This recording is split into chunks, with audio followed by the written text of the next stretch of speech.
higher education is the perfect microcosm of what the body of Christ is, because we have very talented people all coming together in one community, pulling on a rope called our mission.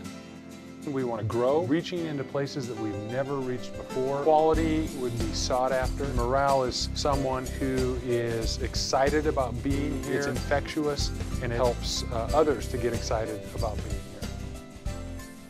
The three goals that we have as an academic division presently are, we want to expand some of the things that we're doing here.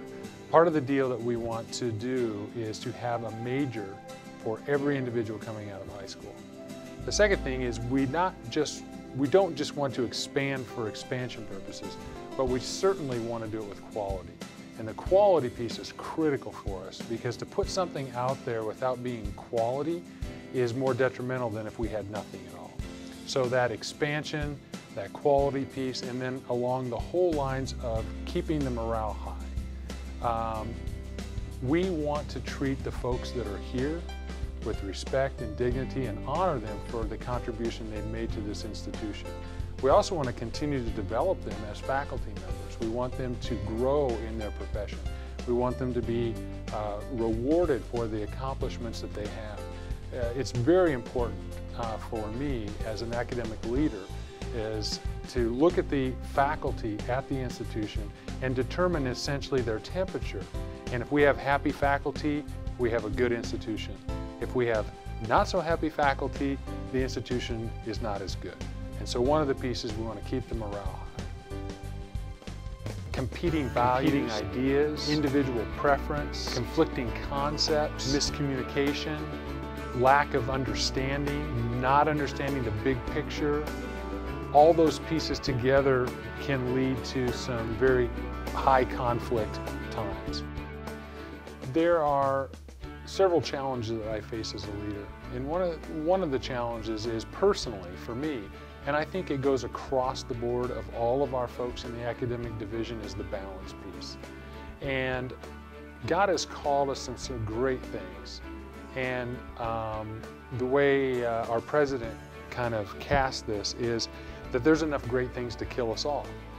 And so we're not only faculty members at Crown, many of us are family members, many of us have children, many of us have church responsibilities, and in all of that, what God has called us to be and to do, we have to somehow bring this all together in a formula that can work in our life, in our family, in our church, in our communities. And Crown has some great and high expectations, but if it doesn't work at home, it certainly can't work at Crown. And so if we're just internally focused and we never look outside of our own community here in St. Bonifacius, then it's a struggle, because we have to reach out to the community. So there's a formula in there that works for people. I wish it was a one-size-fits-all, then I could just say, here's what works. Unfortunately, it's different for everyone. And I think there's a struggle that has to happen in each individual's life to determine where the limits are.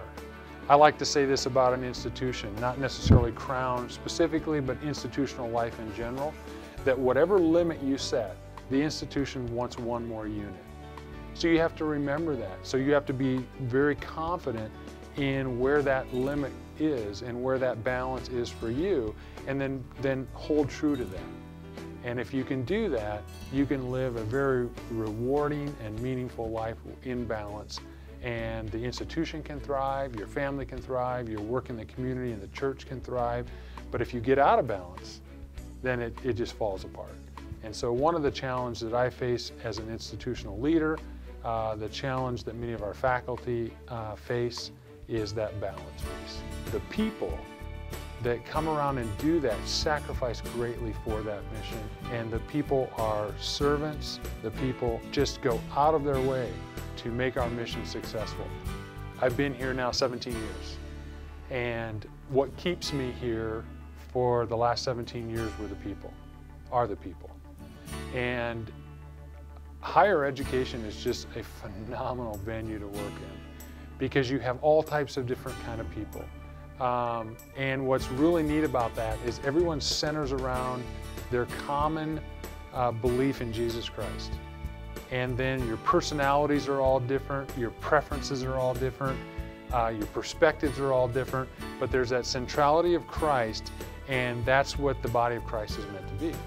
And so, in my mind, higher education is the perfect microcosm of what the body of Christ is, because we have very talented people all coming together in one community, pulling on a rope called our mission to accomplish what God has for them, not only as faculty members, but in the lives of students, so we can venture forward and make a difference in the world. And the people that come around and do that sacrifice greatly for that mission. And the people are servants, the people are just go out of their way to do everything they can to make our mission successful.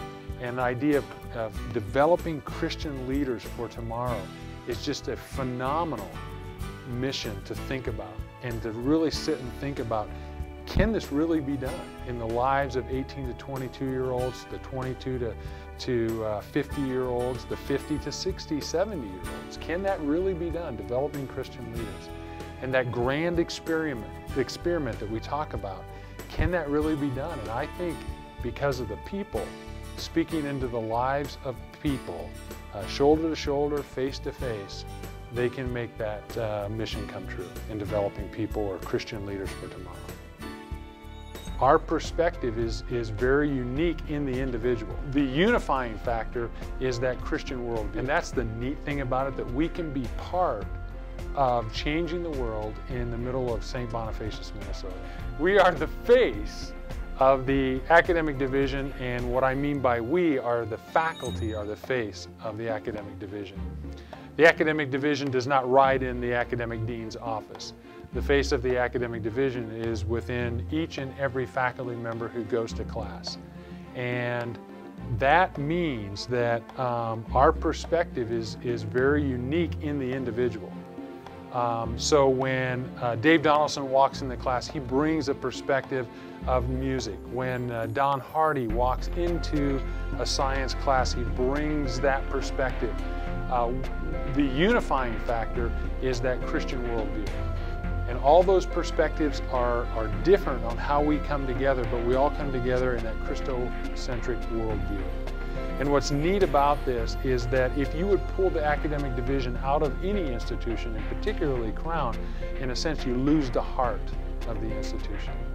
And the fact of the matter is we're here to teach and to learn, and to be and to develop our skills, knowledge, and dispositions, that when we leave this place, that we will go out and change the world.